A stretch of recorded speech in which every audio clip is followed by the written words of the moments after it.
I dare you to fix me. I'm crossing the line again, falling on my. 안녕하세요. 정원책방입니다. 오늘 소개해드릴 책은 완벽한 날들입니다. 완벽한 날들.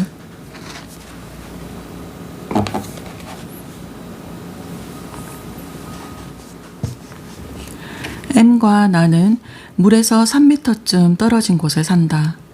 물은 온종일 밤새 노래하고 같은 노래를 부르는 법이 없다.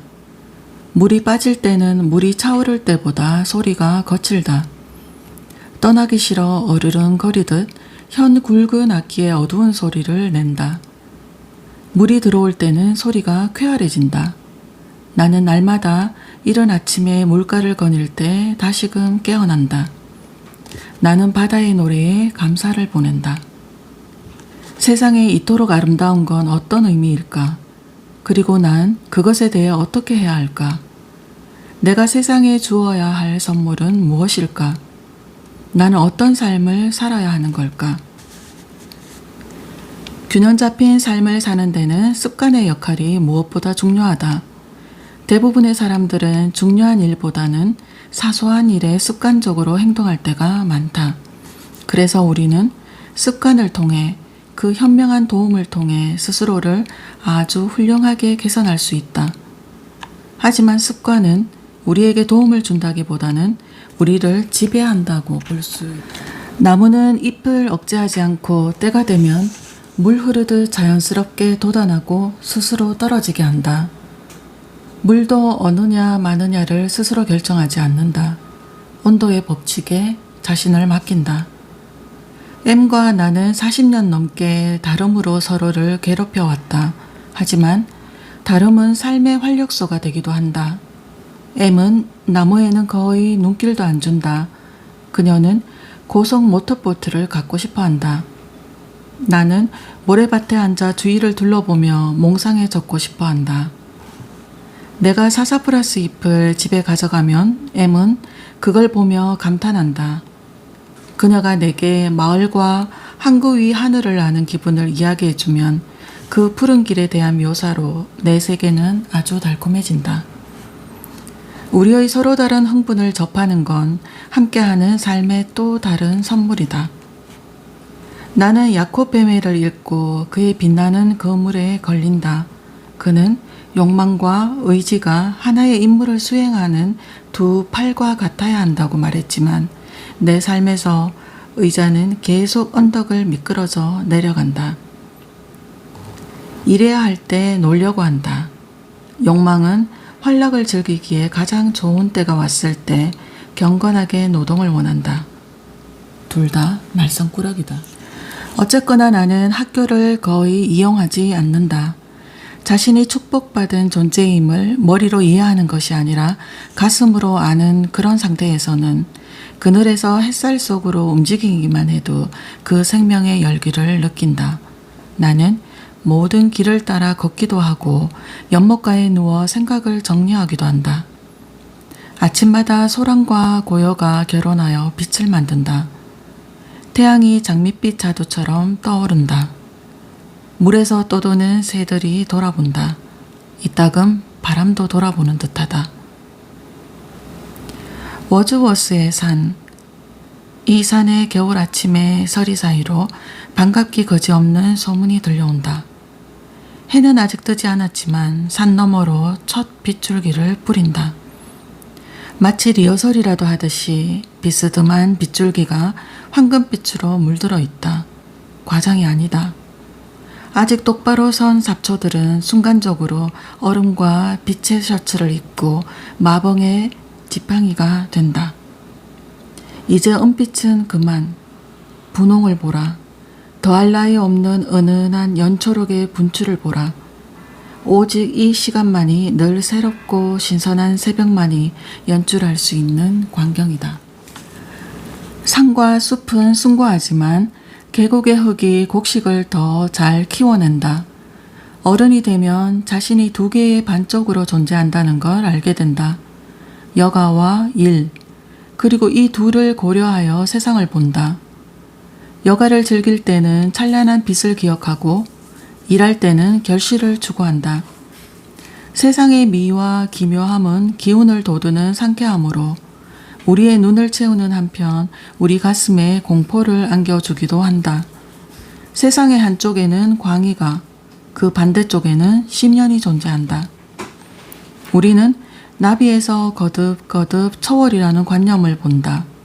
숲에서는 무기력함이 아닌 야심을 본다. 영원히 떠나고 영원히 들어오는 물에서는 불멸을 체험한다. 바람의 시인 아이올로스는 자신의 동굴에 바람들을 가두어뒀다가 기분 내킬 때마다 세상으로 날려보내서 하나의 세상이 아닌 수천 개, 수백만 개의 세상을 만든다. 어떤 바람이 찾아오는가? 속삭이는 바람? 아니면 울부짖는 바람? 짓밟는 바람? 아니면 봄의 부드러운 손길 같은 바람?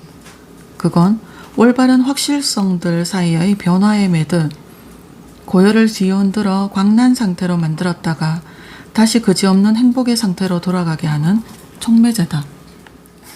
나는 워즈워스처럼 바다보다는 호수가, 흰눈 덮인 험한 산봉우리보다는 완만한 초록의 산이 좋다. 역사를 만드는 격렬한 활동보다는 사색에 잠기고 작품도 구상할 수 있는 길고 쉬운 산책이 좋다. 몇 해 전 이른 아침에 산책을 마치고 숲에서 벗어나 환하게 쏟아지는 포근한 햇살 속으로 들어선 아주 평범한 순간 나는 돌연 발작적인 행복감에 사로잡혔다. 그건 행복의 바다에 익사하는 것이라기보단 그 위에 둥둥 떠다니는 것에 가까웠다. 나는 이 행복을 잡으려고 애쓰지 않았는데 행복이 거저 주어졌다.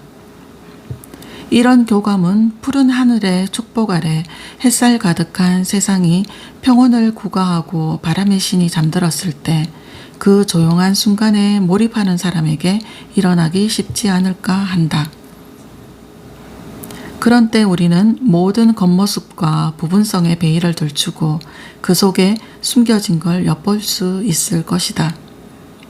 문학의 최고 효용은 제한적인 절대성이 아니라 아낌없는 가능성을 지향한다. 문학은 답을 주기보다는 의견, 열띤 설득, 논리, 독자가 자신과의 싸움이나 자신의 공격을 해결할 수 있는 실마리를 제공한다. 이것이 에머슨의 핵심이다. 그가 완강히 주장하는 것이 한 가지 있다면 우리 스스로 보아야 한다는 것이다. 그게 삶의 진수니까. 삶의 문제들에 대해 숙고하는 것, 정원에서 잡초를 뽑거나 소젖을 짜면서도 생각에 집중하는 것. 그는 자연과 더불어 살고자 했지만 자신의 집 거실에서도 편안한 시간을 보내려고 노력했다. 품위를 잃은 걸은 중요성을 잃는다.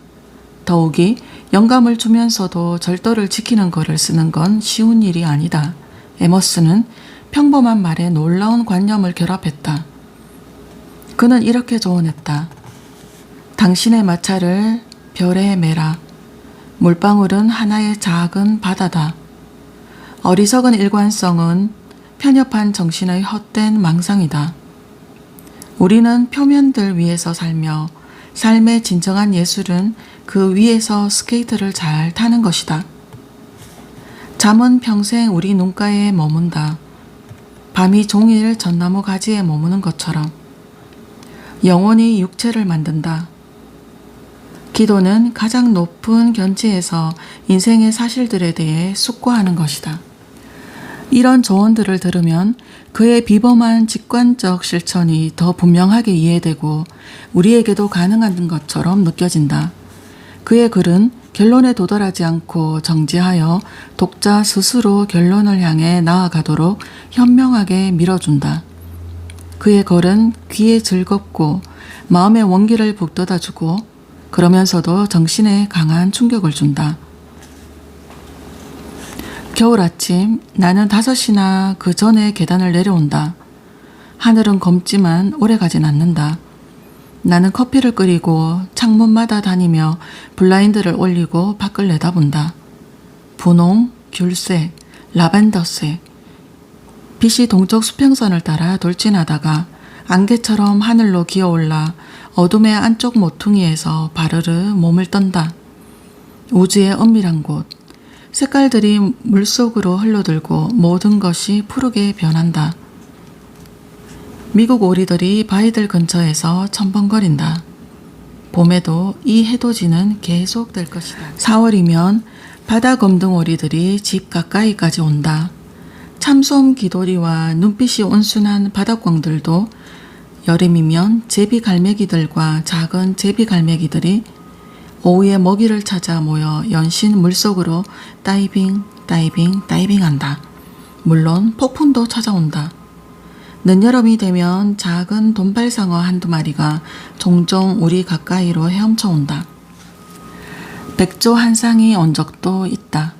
여름이 지나가고 긴 가을, 그리고 겨울이 다시 우리 곁을 찾아오면 잠시 우리 것이 된 이 낡고 기울어진 바닷가 집에서 우리의 일을 하면서 깊고 느린 숨을 쉰다. 오늘 영상 여기까지입니다.